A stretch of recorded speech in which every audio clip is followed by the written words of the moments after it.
We are once again back. That's right. The CBC podcast is back. We're back. We're going to be delivering a good show. I promise you guys, this is going to be a good podcast. We got some great topics here. We're going to talk about what's going on the set of Avengers Doomsday. We're going to talk a little bit about the brand new Star Wars film that just started production. A little bit of we got some Avengers Secret Wars stuff. Yeah, it's going to be good. It's going to be good. And then, for members, we're going to be talking about X-Men versus Eternals, possibly coming to film, and the Symbiote coming to Spider-Man Brand New Day, or at least the black costume and the part of Symbiote, however that goes. We'll talk about that for members. Either way, though, as always, I am your host, Armin. You guys can find me over here at the link tree.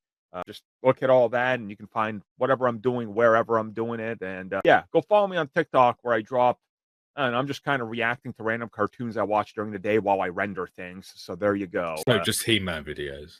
Not yet, surprisingly. It's been only Ninja Turtles and Transformers so far. So no, it was going to be one of the three. Let's be honest. Exactly. I'm basic. But hey, I'm not alone. As always, I am joined by Mitch. You can find me right either side of the screen. And occasionally on the community tab. Yes. I need to send you a video, actually. I'm putting. Oh, perfect. Yeah. Because Monster Hunter Worlds dropped a new difficulty and new endgame stuff. And I was like, let's just talk about it for 5 minutes. Oh, there you go. That's good. That. So you guys might see that on the community tab. You should see it by the time this is out, definitely. So I'm pro and noob as well. Oh, talking down to down, because down to down's nearly finished. And I'm gonna have to watch that when it's done. So I'm looking forward to it. Don't listen to Jared. Jared has horrific taste. We've established this in this podcast before. Jared has the worst taste. I mean, that's good to know, because it sure would be a shame if he was here. Oh my God! Did somebody say Star Wars news? Oh man. My takes are measured and balanced. They are measured, they are balanced, they are fair. Oh, balanced. I thought you said ballast. I was like, cool, well, you got no ballast then. No, my takes are balanced. I like Dan to Dan. I have had critiques of Dan to Dan, but I like it very much. And I don't like this slander on my name. But there's Star Wars news, baby. And your correspondent from the galaxy far, far away is here to make sure everybody listening has the correct opinion about Star Wars. Oh, the correct opinion. Oh man, it's gonna be a good show. Like, I was debating, I'm like, man, if I have to talk about Star Wars, I'm like, it's gonna get too much heat. But then Jared was like, hey, you're gonna talk about Star Wars, and I'm like, wait, hold up. Then anything I say, you can just direct it at me, and I can be the CBC Star Wars sin eater. See, right? And like, anything I say, people will just be like, yeah, but even if I agree with Jared, I'm still going to say he's wrong because I don't like him. So it's perfect. You're here to just deflect. Yes. I am the heel of good takes about Star Wars here, I guess. Does that mean you have bad takes? No. You sure? I'm very sure. My Star Wars takes, I think, are pretty solid. Besides one, but yeah. What's the one? What's the one? The one. No, what's the one? What's the one, Armin? All right. What's the one? What's the one? How great is Andor? Andor is a phenomenal show. Okay, good. It is an incredible work of fiction. It is a great Star Wars when it isn't embarrassed to be Star Wars. Which is the entire time. And it's incredibly acted. It's beautifully shot. Production design is incredible. But it's embarrassed by the source material, a la Zack Snyder and Christopher Nolan comic book movies. But it's really good. It's really good, despite those things. Honestly, everything you said, I can agree with, and I still love it.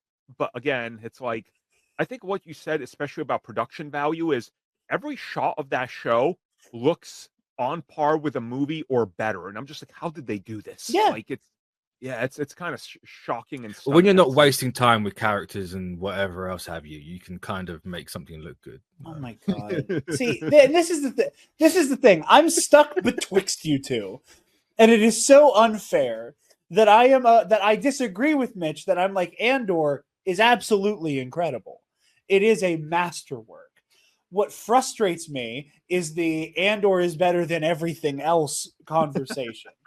Like I don't understand how I became the poster child for defending Andor in the Facebook because Andor has Star Wars in it, and I became the exactly poster child for that. And then when Armin turned face on Andor, everybody went, "Oh, well, Jared's hated it this whole time." I pulled a 2-year con on everybody saying I hated the show. I worked myself. I actually almost worked myself. Like I almost worked myself into a shoot on that one where I started to believe I hated the show. I was like, I'm doing this too good. I need to back off, and I just need to expose myself. Because I like to be a little stinker about Andor, I did ruffle some feathers. Because I put something on my Instagram story where like Ewan McGregor was like, please make an Andor season 3 so I can play Ben Kenobi in it. Yeah. And I was like, finally something that'll make Andor watchable. That was bait at me. Which is not an opinion I have. But I like to be a little stinker about it. And I had a handful of people be like, you don't like Andor? And part of me was like, clearly you don't watch my show. I wanted to be like, clearly you have not heard me say this show is great, but right, yeah. I think Obi-Wan being in Andor is the only way he can be in the worst Star Wars thing they're Avengers this is. No. See, it was about to be smoke because I thought you were about to say the Obi-Wan Kenobi show. I like that Kenobi. Show. You should know that. Yeah, I know. really that's like why I was Kenobi. surprised. Yeah. Wow. That's my favorite Star Wars Disney Plus show. Oh, damn. I think it's actually I don't know, might be my second. I need to rewatch them all. Oh, if you're into the Ahsoka season 2, now I'm just going to reveal that Ahsoka Anti-prequel boy loves the Obi-Wan Kenobi show. Wow. So topic number 1, what do we got? I'm just going to delete that footage right there. We just skipped to the first topic. Don't delete it. We got a pad to an hour. Look, okay, we'll be back with Star Wars, but you know what? Let's get into our first topic now. I showed up and immediately made it a Star Wars show. That's going to happen in the next section. So before we get there, let's journey into the sacred timeline. Because this week, multiple reports have hit us. Chris Evans and Hayley Atwell have officially both started shooting their footage for Avengers Doomsday. And by all accounts, you guys know how like a couple months ago we saw the set photos and there was the Luke Cage house and there was the Iron Fist house and then it was clearly like a 1950s 60s style house in the middle of a field. It's clearly Steve and Peggy's house. Yeah. It seems like that's going to be their house, and the reports are that whatever they're shooting there, it's sort of like maybe their recruitment or them with the Avengers or something like that is going on. So yeah, I mean, I think with how Endgame left off with Steve, and there was that whole thing a week or so ago about how everyone's had to have been really coy and non-committal to what's happened with Steve. It's like, cool, Steve's on the moon, Steve's dead. It's like, Steve's dead. Right? Yeah. I'm not just going to kill off Steve Rogers. Yeah. So like him talking about him in the past tense while also never acknowledging the idea that Steve Rogers died. Like he's not. You've had that tribute funeral thing, but you've never actually seen anything concrete because nobody know death, right? Because even then, like a lot of the tribute stuff has been played as a tribute. It's never been framed as a memorial or as a like any type of like. There's never been a moment of mourning. Yeah, for Steve, it's always just been kind of played as like he turned into Fred Rogers or Joe Biden. Take your pick. Joe Biden. 100%. Wait, listen here, Jack. All right, I fought Red Skull. I did Shield. Anyway, so fun. But yeah, I'm interested in what's going on here. I mean,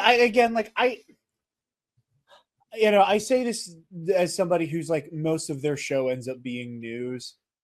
I have so fallen out of the loop with the rumor mill because like it's just so hyper saturated by just absolute.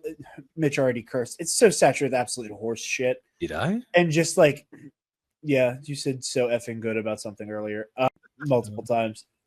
So I feel safe to use a lesser curse. But like it's just so saturated with just people just pulling stuff out of their ass. Yep. And a lot of it just feels so disingenuous, and it feels like it feels like the acceleration from people have said they want this thing turns into people are rumoring that this is a thing really quickly. So like I see a report and I just go cool. I don't I don't put much stock into it, but I'm unsurprised by Peggy and Steve being in Secret Wars. Like, because they've obviously got to have Captain Doomsday? Carter come back because they're obsessed with Captain Carter. Steve is in a prime spot because you can have you can have both old Steve and Steve modern day. You could also do. We already have Steve Hydra, going through the multiverse, putting the stones back. So yeah, it's been rumored he's going to be Captain Hydra on one of them. It's the lowest hanging fruit that you probably need to do. It's like, hey, we got an evil Tony Stark variant, probably. I don't know. Hey, look, we got evil Captain America. What if in the Winter Soldier he didn't give the speech and said "Hail Hydra"? Ooh, it's like, yeah. If Secret Wars isn't like an evil version of the Avengers, I'm going to be very surprised. Obviously, you're going to have like your army in the background because every Avengers movie has to have an army for them to fodder off of. But I mean, it makes a lot of sense. I've said this 1,000 times. Like when you look at the multiverse saga as a whole, as much as people want to say it lacks cohesion, thematically, it is very much all in conversation with itself. Yeah. So much of it is built around all of the characters who are left standing after Endgame, picking up the pieces. Even people who weren't a part of that conflict are putting their lives back together. And the best foil, like the best final boss for that arc is the obvious choice of, and now we are going to drag you kicking and screaming back into the past. Everything you did to overcome this, your final challenge is to have to physically go to blows with it. That's why I love the idea of evil Tony Stark as Dr. Doom. That he embodies everything of the past era. And I also think, intentional or not, it's a great meta commentary about the conversations being had about the multiverse. Storytelling as of late. That's also like why I'm into this whole idea of like, if you're bringing back Chris Evans Captain America, whether or not he's the old man Steve or just Steve at the end of Endgame to travel back through time and a decade has gone by, which it probably is. Like, you bring back Hayley as well. She's probably going to play Captain Carter from What If, the Exiles team that they have put together. But then you also got Peggy, who lives on and passes away, in the future. So like, I like the idea that you're going to have mirror characters, like we were talking about, Doctor Doom, probably a mirror of Tony Stark, not really Victor Von Doom. And then whatever Chris Evans is doing in whatever role, whatever they do with him. I like the idea of all these parallels running concurrent because they kind of have to, like it's all the Avengers films, whether you notice it or not, they're always based on two leads.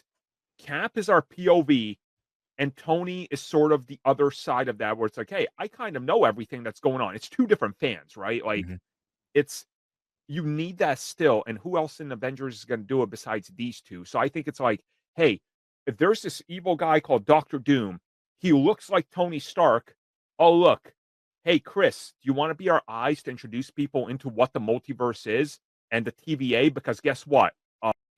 Nobody watched Loki that's watching this film. The conversion rate's going to be like less than 3% of people that watch Loki will watch Doomsday. So it's like, it's going to be an uphill battle. So I think like bringing him and Hayley back is a creative choice, but also a smart one for the story. Like, it's a couple things lining themselves up perfectly. So maybe that's just me wishfully thinking. I don't know, but it kind of seems like that's what you need. I wouldn't be surprised if you're right, because it is, Cap and Iron Man have been the two leads of every Avengers movie. Yeah. Like, you then have Thor as the co-lead. Yeah. Than everyone else. But no, I think there's truth to that. I almost want like to make a like larger kind of fantasy comparison. I don't necessarily know if I want Steve to be like a co-lead foil to Robert Doomey Jr., Iron Doom, whatever you want to call him. I kind of would like him to kind of function, especially if it's Infinity Stone requisition Steve, right?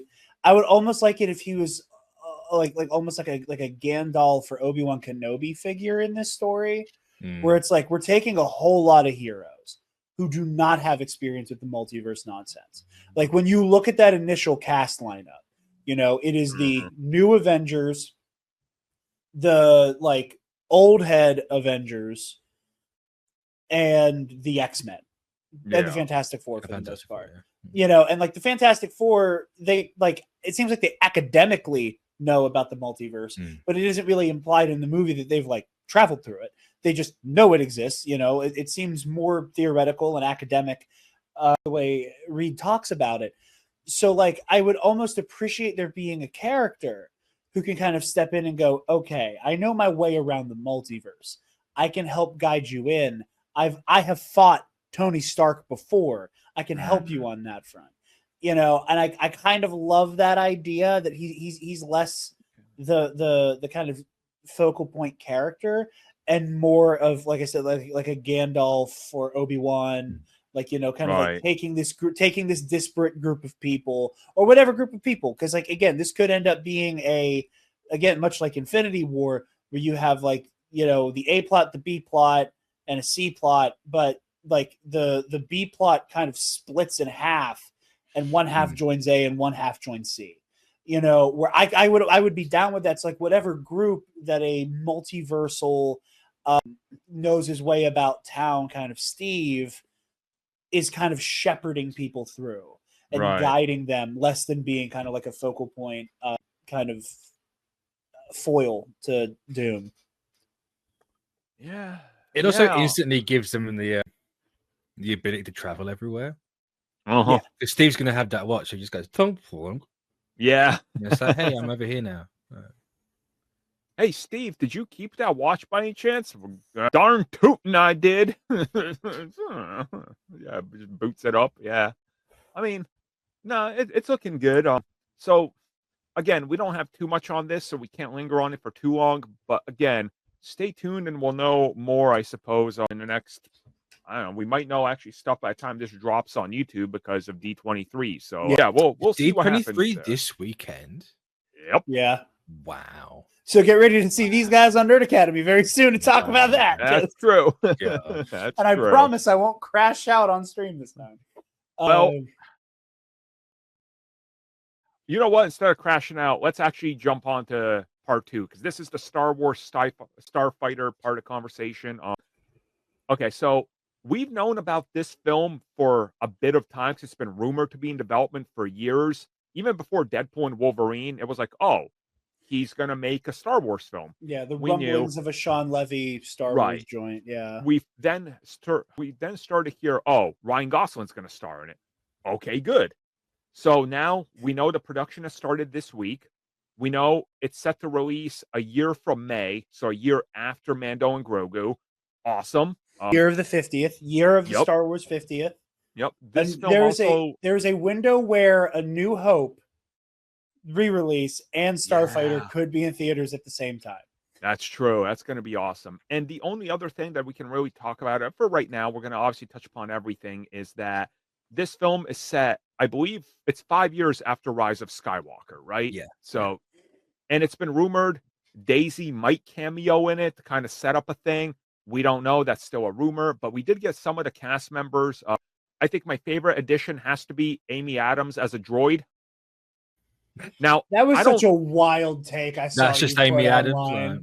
I was such a wild take. I don't have enough of an opinion about Amy Adams to fight you about this. I like her in the Enchanted movie or in the Enchanted movies. She's really good in that one sci-fi movie with the weird the one with Jeremy Renner. Arrival? Is it Arrival? I think it is. Yeah, she's great in that. Outside of that, I haven't seen her in anything else I've enjoyed her in. So I'm just gonna assume she's a droid, but I'm probably wrong. I don't know. She's probably his mom or something. Let's be real. I mean, maybe like the kid. Yeah, the kid. Yeah, whoever that little kid is playing. Yeah, I don't know. I'm you say little kid. Oh, no, sorry. Yeah, I completely had a dumb moment there. Ignore me. I'm excited for this. You know, I have like a mild mixed opinion that is like very easily trounced by just like looking into like the broad horizon here. Because like on one hand, I'm like, okay, Star Wars, I love you. Yeah. We're getting a little long in the tooth with the like grizzled veteran taking care of a small child. Like, yeah, we've done this a lot lately. Like, we have the Mandalorian, we have the Bad Batch, Obi-Wan Kenobi, like, bro, every one of Sony's popular video games is Sad Dad Simulator. Like, come on, give me Sad Dad something else. Simulator. Yeah, like, it is what it is. I'm curious to see what this looks like and how this is a variation on that trope, because there are big differences between how it's presented in The Mandalorian and The Bad Batch and Obi-Wan Kenobi. Like, all of the times we've gotten this, there's a good chance Star Wars Jedi 3 is this, because Cal adopts Kata Akuna after double tapping her father right in front of him, or right in front of her, which is still so funny to me. But aside from that, like, I think this is really exciting. I think there's been a lot of discourse about the eras that Star Wars has chosen to focus on. And I remember early on, I was, like in the 2010s, like not long after the acquisition of Lucasfilm, I had a lot of frustration that everything felt really obsessed with the original trilogy.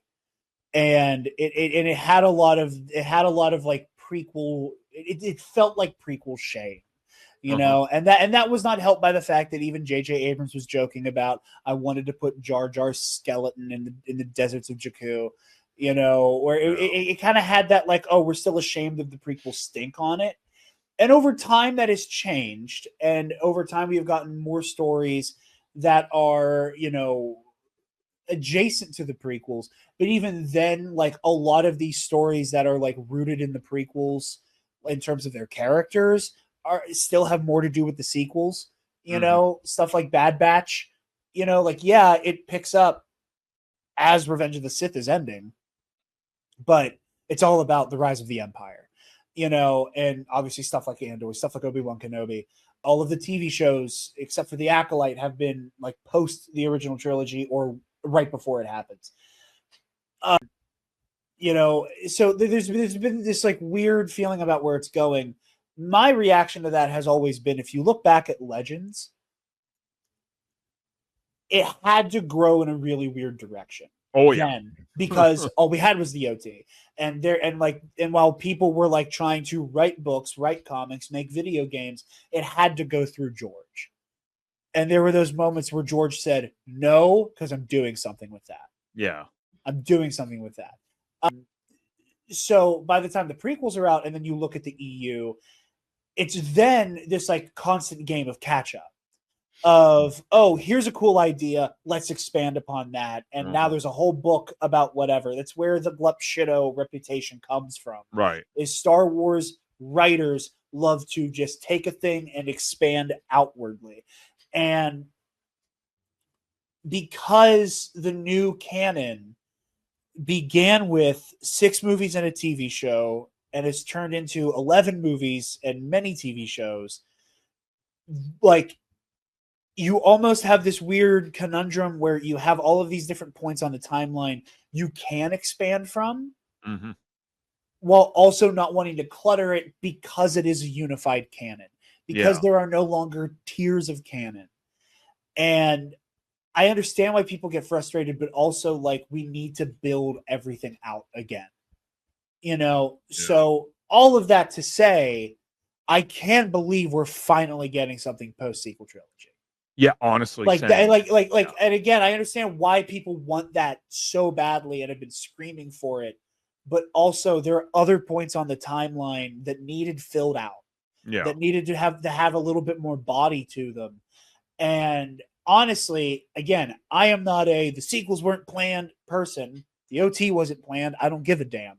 Yeah. But for the people who beat their chest on that specific talking point to high heaven, aren't you glad they've clearly been pondering what comes after episode 9 for so long? Right. Yeah.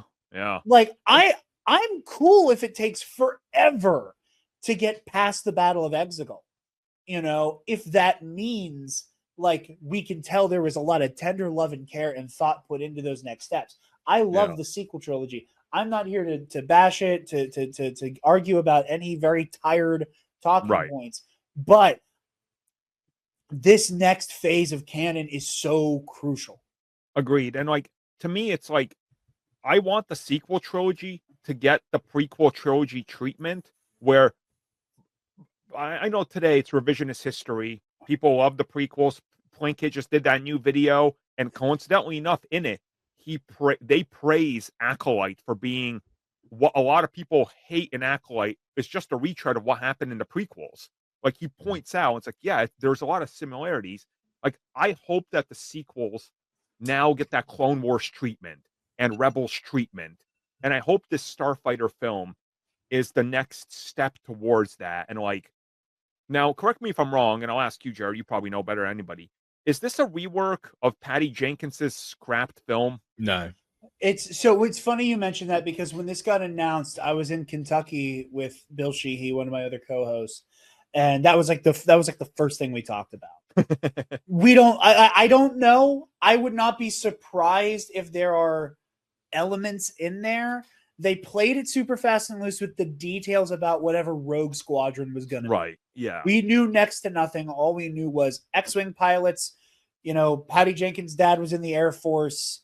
Star Wars Top Gun was kind of the vibe we were all being given.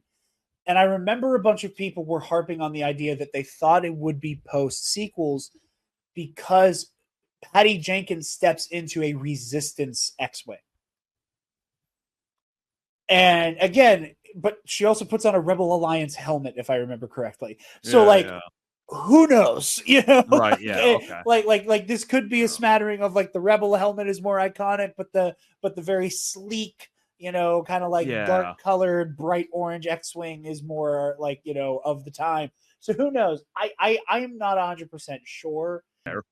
I wouldn't be surprised if there are elements in there. Like we know so little about what that was supposed to be. I know there are rumblings I heard about what was in that script that I don't think I'm at liberty to say.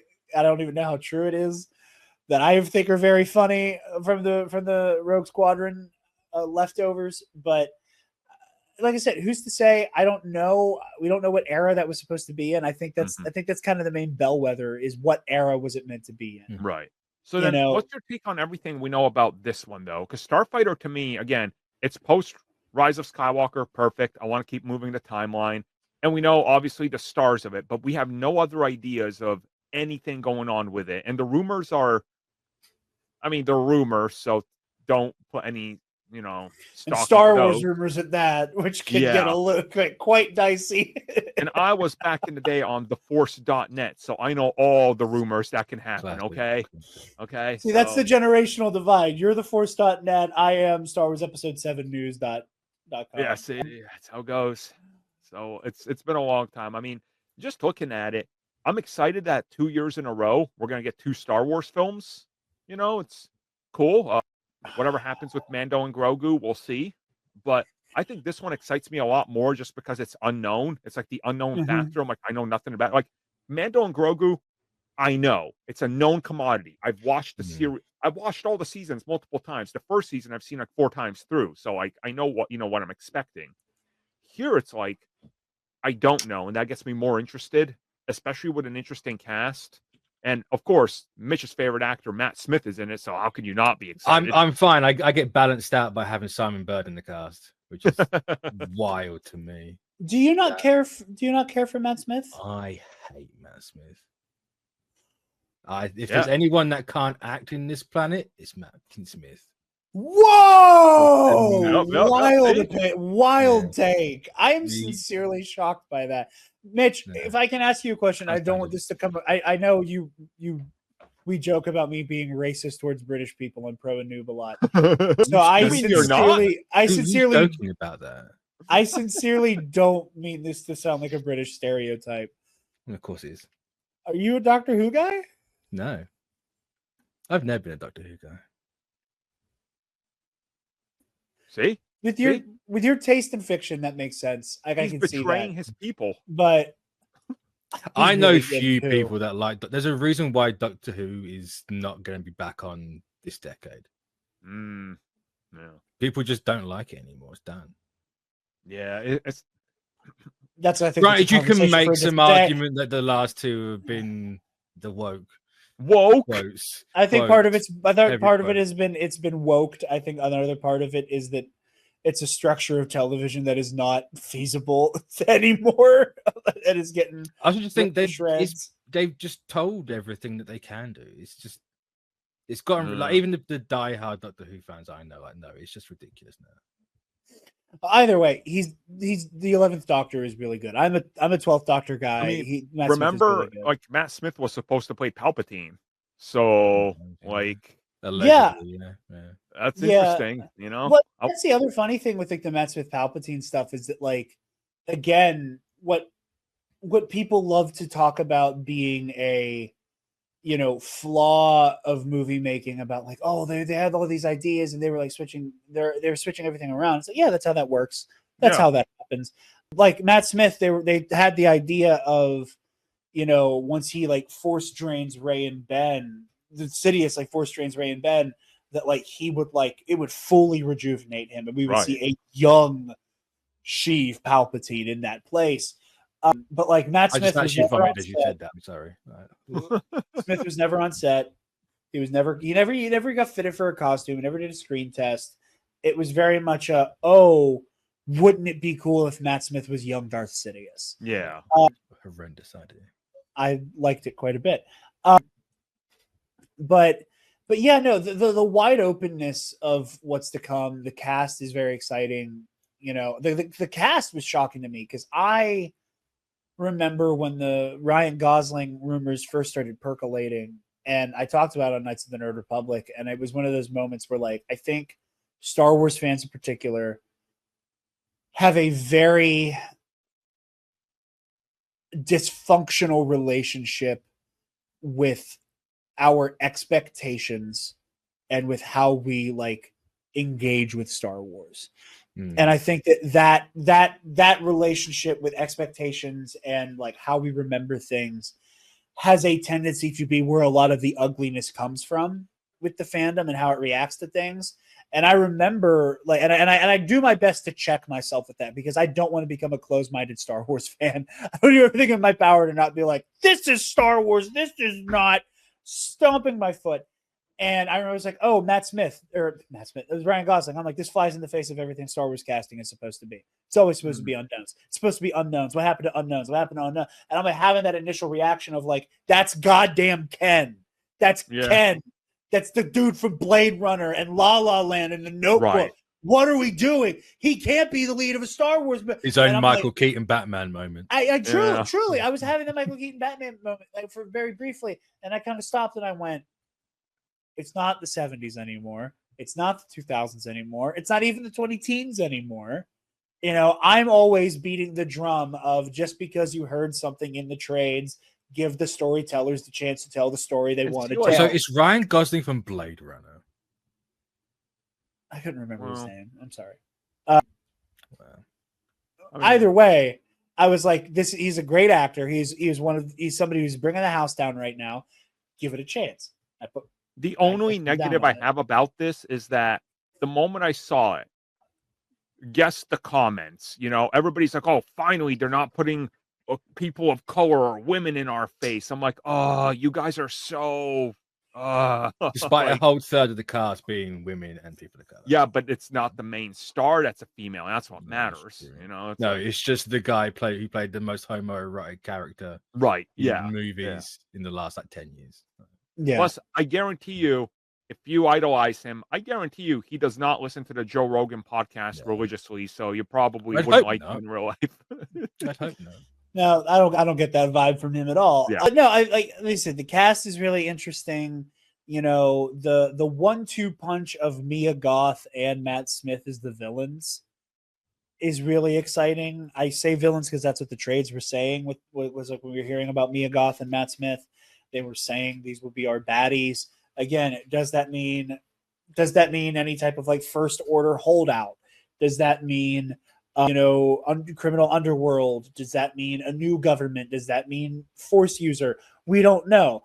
I am a little disappointed. Like, again, I'm excited for Matt Smith to finally be in Star Wars. There's a part of me that always wanted to see Matt Smith play a Sith Lord because he just has Sith face. He has Sith voice, especially like watching House of the Dragon. I see some Dark Lord of the Sith and Daemon Targaryen. So good in Game of Thrones, it's ridiculous. Every time he's on screen, you're like, this is the best party episode. Like, he just commands the scenes. He is, man. Factually he is wrong. Factually wrong. But also, the only good part of House of Dragon was Millie York, and then they got rid of it. I like all of them, to be honest with you. But I will say also, people didn't notice, and people probably didn't notice because they don't realize it. But Green Lantern Jon Stewart, Aaron Pierre is in this cast. And remember, him and Mia Goth. That's where I've known him from. Okay. Him and Mia Goth are both people that are attached to Blade. I think he officially left when the third version of the script was, canceled, so he could do Green Lantern. So I'm like, I wonder if this is Disney sort of making right with some actors that fell through, being like, we still want to work with you. Here you go. Because I'm excited for like him as well, because he's a good actor. His stock is rising. I think with Green Lantern and then this, it's going to be a good couple years for him, And he was great in Krypton. Me being the only person that's ever seen Krypton, so only I know. So yeah. I forget about that show every time, and you're the only one that brings it up. I don't blame you. but no, it's really exciting. And the era is what I'm super hyped for. I've talked about this on Knights of the Nerd Republic. Over the past year, I kind of like blasted through the greatest hits of like the post Return of the Jedi Legends books. Like I did the Thrawn trilogy, I did New Jedi Order, I did Legacy of the Force, and I did Fate of the Jedi. And what I loved about that era, I say that era, it's like basically the course of like 50 years. What I liked about that time period was watching the galaxy change so much that, the New Republic kind of dies in the crib because of the Yuuzhan Vong and becomes the, Galactic Federation, the Galactic Alliance. And then the Galactic Alliance falls into a civil war, and then what's left of the Galactic Alliance then has to contend with Abeloth and the Lost Tribe of the Sith. And I really like the idea of the galaxy being way more sectarian after the fall of the First Order. Like, and again, and like that can be a driving force for whatever this new era looks like. That's kind of like what I'm hoping for. Like, I don't want another, we are the second empire or the third. The third. Do something a little different, right? Yeah, do something like I like the idea that you're going with there, that there might be doing that, because it's like there's a lot to stuff. I mean, there's an entire galaxy, for the love of God, that we haven't really been to any of it besides like 15 places, for an extended period. And 12 of time. Of those places are sand. It's true.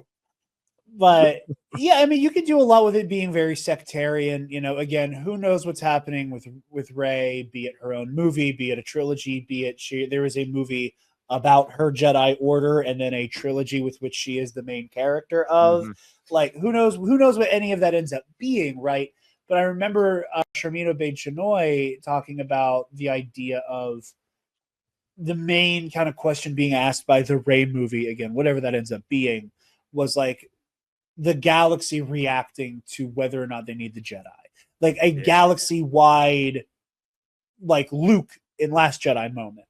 Yeah. Of like, well, look what good that's done us. Yeah. Look how many planets have been destroyed and how many billions have died, trillions have died because of the First Order, and like that kind of crisis, and especially across a sectarian galaxy, like a feudal, just everything's broken up into regions.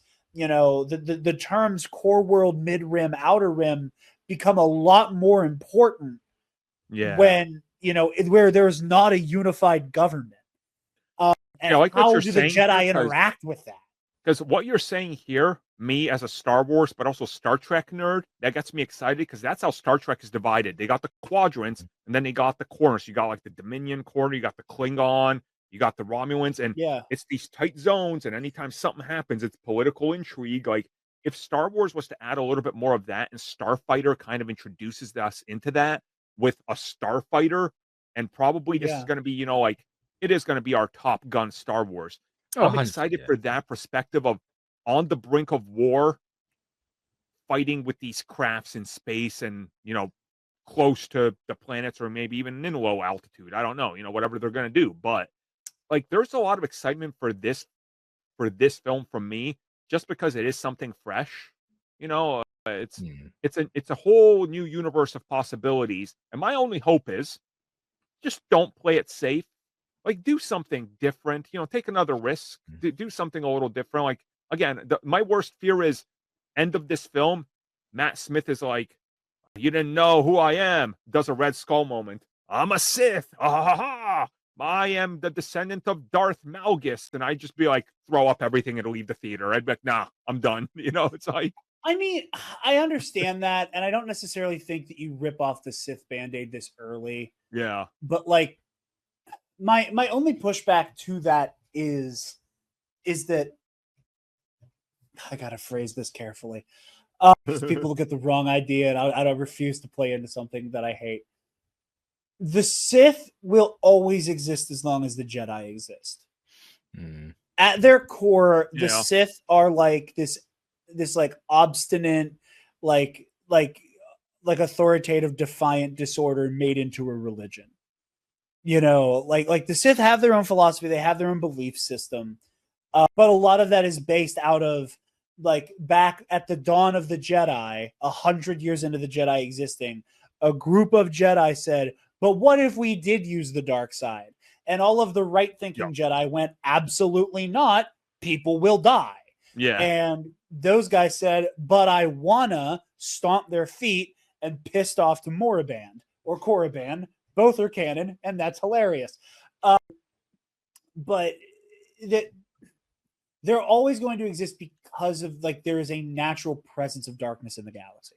And there are always going to be people who want to take advantage and entrench themselves in that darkness. I don't think you can ever get rid of the Sith. I don't want the Sith to ever go away. I think it should be a big deal when they come back. I think that the concept of how they are introduced should be very important.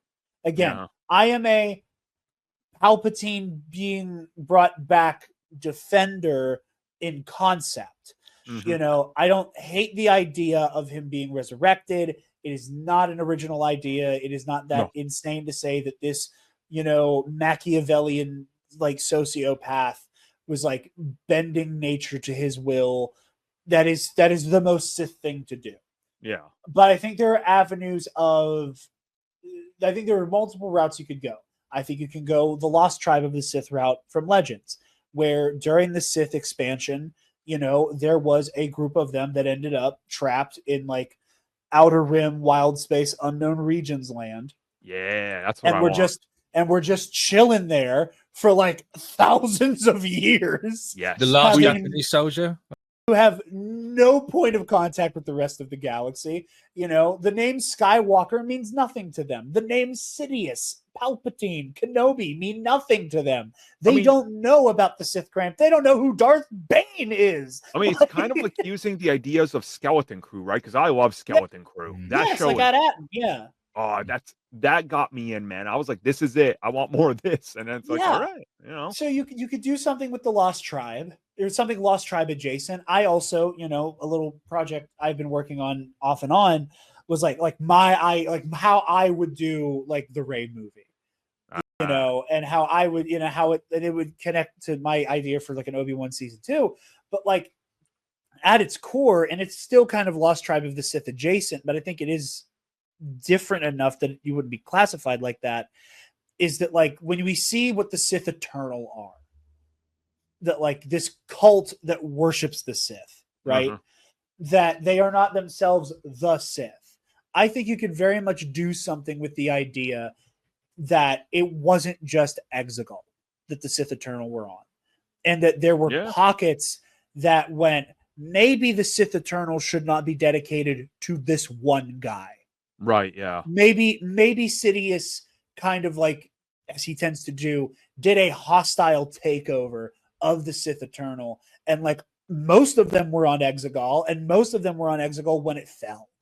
But that there could still be pockets of people who were still like evangelizing the way of the Sith and trying to bring it back to some type I of like the idea that some Sith were brought in to work secretly for the government while others ran to Argentina. That type of scenario. It's like, well, they didn't. Some of them just escaped to another planet and integrated themselves into this mind. Like, that would be a cool idea to explore, though, right? Like, a Sith escapes, starts to establish a new order, and he's like, oh, I'm going to teach them my ideology. It's secretly a Sith or ideology. You know, like, yeah, like, that's my real hope for the future of Star Wars is like, I like what we got. I like all the trilogies to varying degrees. I like all the TV shows.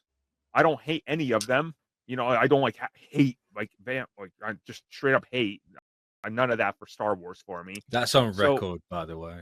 That's true. I even like Star Wars Resistance, and I don't think anybody watched that, honestly. Did Jared even watch that? I caught a couple episodes. Yeah, see?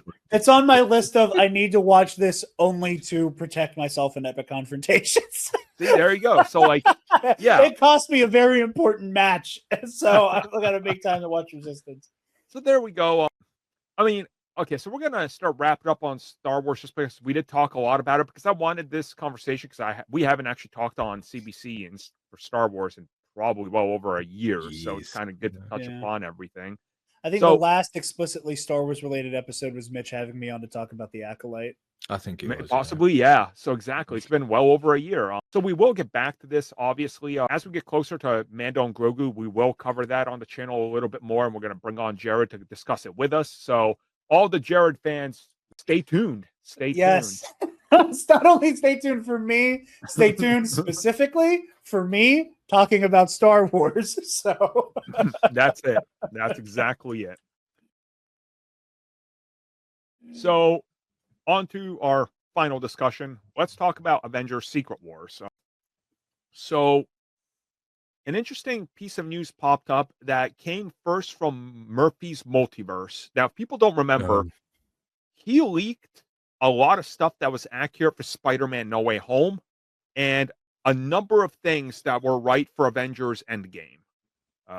And people have also horrendously wrong about when Loki started filming. That too, yeah. And called me out on it, and then, Yeah. He's had hits and misses. I would say 50-50 scooper, depending on where you look. The only thing recently that popped up, and he wasn't the first one to say it, because I heard a rumbling from somebody else they talk about stuff, but they didn't put it out there for whatever reason. They just kind of passed it to me, being like, hey, I'm hearing rumblings about Secret Wars being a two-parter, which I heard about 3 months ago for the first time. I say it's not the first time it's been talked about either. No, and Murphy's now saying he's also heard that that's what they might be doing. So it's like a 3-part Avengers, Doomsday, Secret Wars Part 1, and then Part 2, all within 3 years. If that happens, I owe Bill Sheehy $20. Because he said, what if they did that? I was like, no. Dude, no chance I've been saying for so long, it is, Secret Wars can't be contained in 1 3-hour film. I feel like that's a huge ask. It's definitely not a one movie. I think with Doomsday is technically it's a 2-parter anyway, let's be honest here. Same with Yeah. But, with how they've done the multiverse, and the multiverse saga doesn't really have the multiverse in it a lot. Right. Like, most of the projects aren't multiverse related, they're just more ground level of space. I think having a part 2 is kind of needed at this point. Mm-hmm. Yeah. I think there's enough there to warrant a part 2, and you can just have this big blowout. Especially with how late in the game Doom's showing up, right? Like, Doom is literally showing up at the end point. So let's have the one movie with Doom that can be his origin and his setup. I mean, and then we give Secret Wars its due. Like, legit though, Doctor Doom first shows up at the post-credit scene of the first Phase 6 film. You're like, wait, what? Which is the second to last movie before like everything. That's the thing. And some of the things you're talking about there kind of make sense to me. Like, I think you need to give it more time to gestate and kind of do its thing. And again, I pointed out that it was weird to me when they announced, hey, we're delaying Doomsday to December of 26, Secret Wars to December of 27, and then a week later, they announce a film for December of 28. And I'm just like, so you're dropping 2 Avengers films in a row, and then you drop a third unannounced title right in that same month. And it's not a Sony film because that would be a Sony joint. Marvel doesn't list those, neither does Disney. So it's got to be a big film. It's looking more likely. But then this means there's 3 other films. One between Doomsday and Secret Wars, and 2 more between Secret Wars Part 1 and Part 2. Are those Battle World films? I hope all the ones in between are Battle World. Yeah. Same. Yeah. That's the other thing for me is like, I'm not opposed to this. When I say, oh, bill $20, I was like, I don't think they'd do it. Was what that was my response. I was like, hell yeah, but I love it. If they do it, that gives us lots of time in Battle World, and that feels like legitimate like payoff for like all of the building towards a Secret Wars event. So hell yeah, like let's do it, man. Like I'm sure all of the most annoying people on the internet will have all kinds of opinions about it, and I don't give a rat's ass. Yeah. So bring it. I mean, it's like we can finally get that World War Hulk film in Battle World, and it'll make $17. So that will be great. But no, truly, I hope if they do Battle World, I hope Hulk Battle World is one of them. Oh, I think that would be. And toss Wolverine. Look, all you need is the World War Hulk film, and at the end of the trailer, it's Wolverine popping out the claws in the gray suit and jumping towards Hulk. There's your $1 billion Hulk film. You know, it's. But you got to call it Wolverine because you can't do a Hulk movie. Hulk, Wolverine, Battle World. There you go. No, you can't have Hulk in it. Can't have Hulk in the name. Oh, true. Wolverine X. Call it World War Banner. There you go. World War Banner. Yeah. Banner's the subtitle. It's fine. Hulk will tank it. The banner is literally the banner of the movie. No. It's double meaning. I see. Yeah. It's punny. Yeah. So I don't know, like Marvel, actually I'm gonna look up their schedule right now just to see, because I have it, of course I have the notes jotted down in hand's reach, because why wouldn't I? Like we've sitting here for the longest time. Like if Secret Wars ideally should have been an entire phase. Yeah. Phase 6 should have just been right. You start off with an Avengers movie, it's Secret Wars, bang. The phase is just Battle World. Yep. You do everything in between it. You end it off with an Avengers movie, bang. Secret Wars Part 2. That would have been the ideal way of doing it. If it's 3 movies, or at least 3 movies, and how many are in between it? 3? We got 1 in between Secret Wars or Doomsday and Secret Wars, and 3 in between Secret Wars and that December release date. So there's 4. I'm going to go out on a limb and say we're not getting 3 in between those 2. No, Decembers. they're going to eliminate that November one. That November one is guaranteed gone. Yeah. Unless they can somehow bring it forward, which I. So if I look at the schedule, after Avengers Secret Wars, there's February 18th, Black Panther 3, guaranteed. Yeah. There's May 5th, and then there's November 10th and December 15th. November 10th will get eliminated. That's not happening. That's probably Blade. It's not going to happen. So, yeah, you put out Black Panther, probably a Battle World type scenario. Maybe, I don't know. Oh, but easily. That way you can test a bunch of actors for who's the best T'Challa, and then keep the one that the fans like the best. You put a Krasinski in and realize, this is a really bad idea. Oh, I thought you were saying like John Krasinski as Black Panther. I'm like, what? Wait, what? I mean, why? Imagine Krasinski shows up. All I can, you say John Krasinski is T'Challa. All I can see in my mind's eye is like the iconic Killmonger. Hey, Auntie, and it just cutting to T'Challa Halpert just looking at the camera. Oh, I thought that was gonna kill. Comments. I'm chuckling inside. I'm chuckling inside as well. We need if that happens, can we just have the Ryan Gosling Black Panther? Yep. Star Wars crossover gonna happen. I just want the meme to be real. Good God. They got to do something to like get people in the seats, didn't they? Yeah. Ba, ba, ba, ba. Avengers Woke Wars coming to theaters. Oh, that'd be their next event you watch. Woke Wars. Gotta have another war title to have a big event for, ain't you? Can't all be Secret Wars 12. Sir, all the multiverses are collapsing. There's an incursion. What should we do? Thunderbolt Ross and Sam show up. Save Israel. What? How about the rest of the planet? No, don't worry about it. Oh, Battle okay. World was promised to Doom 3,000 years ago. Oh.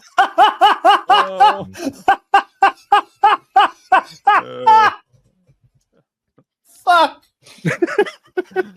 Victor, no. She's just gonna like scroll across the screen like a PNG. Oh. I'm excited. Man, it's gonna be good. I'm excited. Oh, I don't know. Tony, Ultron's hacked the Iron Dome. Oh no. Oh man. Oh, who? Oh no. Hi, ADL. Oh, bad. Well, this just regressed back to a 2013 podcast. Peak. Demonetized again. Let's go.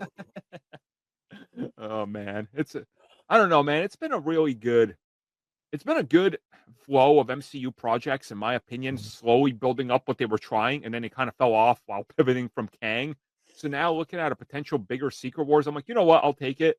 I just want more. Yeah, I'm fine with it. If it does happen, if it doesn't happen, cool. If it does happen, great. Exactly. Yeah, we're already prepared for one Secret Wars. If we get two, that's just extra. You know, like yeah. Yep. Oh yeah. Go all out and just make it the 4 movies. A quadrilogy for Secret Wars. Doomsday, Secret Wars 1, 2, and 3. Oh. Yeah. Why not? Just double the number of Avengers movies. They will make all the lost money back in like a weekend. I don't know. Right there going. Maybe.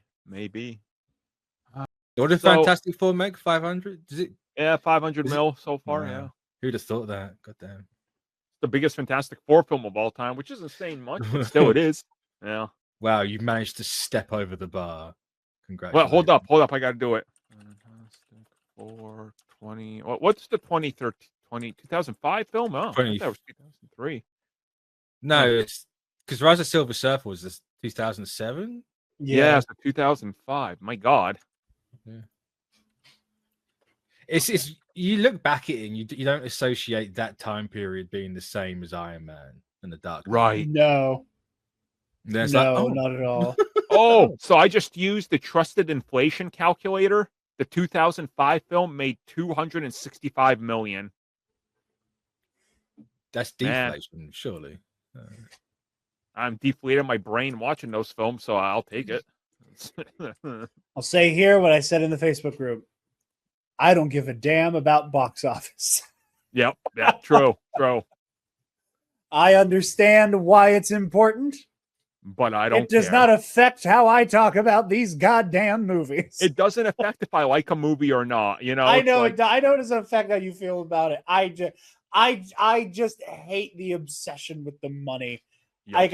I understand it to a point. It matters because it's going to dictate what stories get to continue.